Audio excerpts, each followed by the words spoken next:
اس وقت کو بھی یاد کرو جب تمہارے پروردگار نے تمہارے لیے اعلان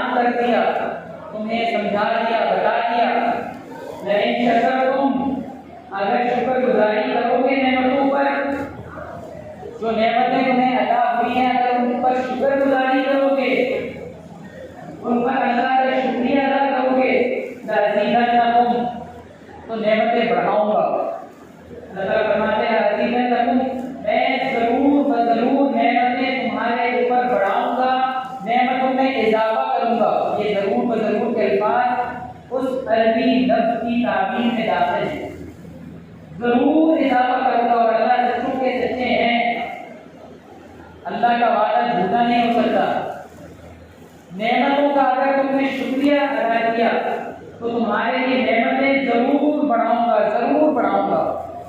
دو تاکیدیں ہیں یہاں پر، وَلَئِن كَفَرْتُمْ، لیکن اگر اس نعمت کا تم نے اس نعمت کی قدر نہیں کی، اس نعمت کی ناشکری کی، کفر اختیار کیا، تو پھر یاد رکھو ان عذابی لشدید، پھر میں جو فرعونیوں کے عذاب سے تو تمہیں نجات دلائی تھی، لیکن تمہارے اس کفر کے اس ناشکری کے بدلے میں جب میں تمہاری خبر لوں گا تو پھر تم یاد رکھو ان عذابی لشدید، پھر میرا عذاب، میری سزا بہت سخت۔ اگلی آیت میں ایک اور بات واضح کرنا، بنی اسرائیل کو، کیونکہ گفتگو بنی اسرائیل سے ہو رہی ہے آیات میں، اس حوالے سے ارشاد فرمائی، وقال موسیٰ، موسیٰ علیہ السلام نے فرمایا، ان تذکروا انتم، اگر تمہارے ذہن میں یہ بات ہے کہ تم پروردگار کی ناشکری کرو گے، اس کی نعمتوں کا کفر اختیار کرو گے، اس کی بات نہیں مانو گے، اگر تمہارے ذہنوں میں یہ غلط فہمی ہے کہ اس ناشکری سے تم پروردگار کا کچھ بگاڑ سکتے ہو، یہ غلط فہمی اپنے دماغ سے نکال دو۔ ان تکفروا انتم، اگر تم ناشکرے ہو جاؤ، ومن فی الارض، تم کیا جتنے انسان زمین پر بستے ہیں، ومن فی الارض جمیعا، سب کے سب بھی اگر ناشکرے نافرمان کافر ہو جائیں، کفر اختیار کر لیں، اللہ کو کسی کی ذرا بھر پرواہ نہیں ہے۔ فإن اللہ لغنی حمید، پروردگار ہے، بے پرواہ ہے، وہ ویسے ہی تعریفوں کا مستحق ہے، اسے تمہاری ماننے نہ ماننے سے کوئی فرق نہیں پڑے۔ یہ تین آیات سورہ ابراہیم کی آج کی گزارشات کے لیے انتخاب کرنے کی وجہ یہ ہے کہ اللہ تعالیٰ نے جیسے بنی اسرائیل کو فرعونیوں کے ظلم سے نجات عطا فرمائی اور اس فرعونیوں سے نجات اور آزادی عطا کرنے کو نعمت ارشاد فرمایا تھا، اور پھر اس نعمت پر بنی اسرائیل سے مطالبے رکھے تھے۔ ہم جو آج جس دن، اگلا دن کل 14 اگست کا دن ہے، آج اگلے کل کے دن سے 14 اگست کے دن سے 74 سال پہلے جب ہم جائیں اور 74 سال پہلے کے واقعات کو یاد رکھتے ہوئے ان آیات کی تکمیل کی کوشش کریں۔ قرآن کریم زندہ کتاب ہے، یہ پچھلوں کے صرف قصے کہانیاں افسانے نہیں ہیں کہ ہم انہیں سن کر گزر جائیں۔ ان آیات کی مناسبت، ان کی ریلیونس آج کے زمانے میں بھی موجود ہے۔ یہ قرآن کریم کی آیات irrelevant نہیں ہے، یہ قرآن کریم کی آیات صرف قصے کہانیاں نہیں ہیں۔ لقد انزلنا الیکم کتابا فیہ ذکرکم، تمہارے لیے ہم نے ایسی کتاب اتاری ہے کہ اس میں تمہارا تذکرہ موجود ہے۔ یہ قیامت تک آنے والے ہر انسان کو اللہ تعالیٰ کہہ رہے ہیں تمہارا تذکرہ موجود ہے، تلاش کر لو، دیکھ لو تمہیں تمہارے لیے قرآن کریم کیا ہدایات دے رہا ہے، تمہارے حالات کے پیش نظر تمہارے لیے کیا ہدایات میں قرآن میں موجود ہے۔ اگر میں اندھا بن جاؤں تو پھر میرا قصور ہے، میں قرآن کریم کو صرف وظیفے کی کتاب سمجھ لوں تو پھر میرا قصور ہے۔ قرآن کریم کو قیامت تک کے لیے نصیحت ہے، اس میں میرا تذکرہ بھی موجود ہے، میں تلاش کروں کہ میرے لیے کہاں ہدایت موجود ہے۔ یہ تین آیات جیسے بنی اسرائیل کو جھنجھوڑ رہی ہیں، ویسے ہی مجھے اور آپ کو اس خطے میں پاکستان کی سرزمین پر بسنے والے لوگوں کو بھی جھنجھوڑ رہی ہے۔ یہ آیات ہمیں بھی کہہ رہی ہیں کہ اے پاکستان والوں، اذکروا نعمت اللہ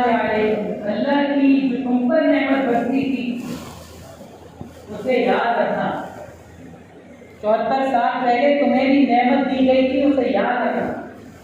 تمہارے اوپر ظلم ہوتے تھے جو تمہارے آباء و اجداد نے بھگتے ہیں، اسے یاد رکھنا وہ ظلم کیا تھے۔ اس ظلم سے، ان زیادتیوں سے اللہ تعالیٰ نے تمہیں نجات دی ہے۔ اس نعمت کو بھولنا مت، یاد رکھنا اس نعمت کو، اس نعمت کے شکر گزار رہنا، اس نعمت کا شکریہ ادا کرتے رہنا۔ اور نعمت کے شکریہ کا جو سب سے بہترین طریقہ ہوتا ہے وہ یہ ہوتا ہے کہ نعمت کا استعمال ایسے کیا جائے کہ جیسے اس نعمت کے استعمال کا حق ہے۔ ایک شخص نے مجھے ململ کا قیمتی کپڑا دیا ہے، مخمل کا قیمتی کپڑا دیا، قیمتی کپڑا دیا ہے۔ میں اسے کسی گھر کے ایسے بچھونے میں استعمال کروں جہاں پر اس کی بکل بنتی ہے، تو میں نے اس نعمت کا ٹھیک استعمال کیا۔ اگر اس کے دیے ہوئے اس قیمتی کپڑے سے میں اپنے جوتے صاف کرنے لگ جاؤں، میں اپنے گھر کا فرش دھونے لگ جاؤں، صاف کرنے لگ جاؤں، تو میں نے اس نعمت کا شکریہ ادا کیا، اس نعمت کا ناشکری کی ہے۔ کیا یہ نعمت، یہ تحفہ مجھے دینے والا جب یہ دیکھے گا کہ یہ تحفہ میرا دیا ہوا اسے کس غلط کام میں، نامناسب کام میں میں استعمال کر رہا ہوں، تو کیا وہ مجھ سے خوش ہوگا یا ناراض ہوگا؟ اللہ تعالیٰ نے جو آزادی کی نعمت ہمیں عطا فرمائی تھی وہ کھیل تماشوں کے لیے، گانے بازوں کے لیے نہیں تھی۔ 20 لاکھ لوگ، یہ تو وہ لوگ ہیں جس کا تذکرہ ڈاکومنٹڈ ہے، دفتری حساب خانوں میں لکھا ہوا ہے کہ 20 لاکھ لوگ قربان ہوئے ہیں۔ یہ جو ہم آزادی کا ساتھ ہے، ہمیں اس کی قدر اس وجہ سے نہیں ہے کہ ہم نے وہ پنجرہ دیکھا نہیں ہے، ہم نے وہ قید کی زندگی دیکھی نہیں ہے۔ 20 لاکھ لوگ جو کٹ بن کے جنہوں نے اپنی جانوں کی قربانیاں دی ہیں، وہ اس لیے نہیں دی تھی کہ یہاں پر ہم 14 اگست کو گانے بازوں سے منائیں، یہاں ہم 14 اگست میں انہی کی روش، انہی کا طریقہ، انہی کا رویہ اختیار کریں جن کی غلامی سے بھاگتے ہوئے بچنے کے لیے، جن کی غلامی کی زنجیروں کو توڑنے کے لیے انہوں نے اپنی گردنیں کٹوائی۔ کل وہ ہمارے دیوان پکڑ سکتے ہیں کہ اس لیے ہم نے اپنی جانیں قربان کروائی، اس لیے ہماری عورتوں کی عصمت دری دی گئی تھی۔ تو آزادی کی جو نعمت ہے اس کا شکریہ ایسے ادا کرنا ہے کہ جیسے اس کے ادا کرنے کا حق ہے، اور جیسے اللہ تعالیٰ نے بنی اسرائیل کے لیے اعلان فرما دیا، ابھی آیت جو میں نے عرض کی، وَإِذْ تَعَذَّنَ رَبُّكُمْ لَئِن شَكَرْتُمْ لَأَزِيدَنَّكُمْ، شکریہ کرو گے، شکر مانو گے، شکر کا جو تقاضا ہے وہ پورا کرو گے تو ضرور نعمت میں اضافہ کرو گا۔ اور اگر کفر اختیار کیا، جس کام کے لیے نعمت دی تھی اس کے برعکس اس نعمت کو استعمال کیا، آزادی کی نعمت کو اللہ کی نافرمانی کے لیے استعمال کیا، اس آزادی کی نعمت کو ہم نے اللہ کی فرما برداری کے لیے اختیار کرنے کے لیے قربانیاں دی گئی۔ پاکستان کا مطلب کیا؟ لا الہ الا اللہ۔ یہ چاہے لوگ کوئی اس کا انکار کرتا ہے، اسی نعرے پر ہمیں یہ ملک ملا ہے، اور اس کا تقاضا یہ ہے کہ ہماری زندگیاں لا الہ الا اللہ کے مطابق ہیں۔ صرف حکمرانوں کے لیے نہیں کہ وہ لا الہ الا اللہ نافذ کریں، ان کا انتظار کرتے رہیں۔ میری اپنی زندگی میں نے لا الہ الا اللہ نافذ کیا ہے، میرے مجھ سے بات کرتا۔ اور اگر وَلَئِن كَفَرْتُمْ إِنَّ عَذَابِي لَشَدِيدٌ، جو اعلان بنی اسرائیل کے لیے تھا وہی میرے لیے بھی ہے، ہمارے لیے من حیث القوم کی ہے، من حیث الفرد کی ہے۔ یہ میں نہ سمجھوں کہ دین حکمرانوں کے نافذ کرنے کا کام تھا، انہوں نے نہیں کیا تو پرسش انہی سے ہوگی، عذاب انہی کو ہوگا، ایسا نہیں ہے۔ یہ مجھے اپنی زندگی میں بھی نافذ کرنا ہے، اگر نہیں کیا تو پرسش مجھ سے بھی ہوگی۔ خدا نہ خاصہ عذاب کا شکار میں نہیں بن سکتا۔ ان عذابی لشدید، عذاب کی ایک شکل ہم دیکھ چکے ہیں، ایک اندر میں ہم ٹکڑا ہو چکے ہیں، ہمارا ٹکڑا چلا گیا ہے، اگر ابھی بھی ہم نہیں سنبھلتے تو فإن عذابی لشدید، یہ جو اللہ تعالیٰ کا اعلان ہے وہ اب بھی برقرار ہے۔ خدا نہ خواستہ ہم کسی اور عذابوں سے دوچار ہوں۔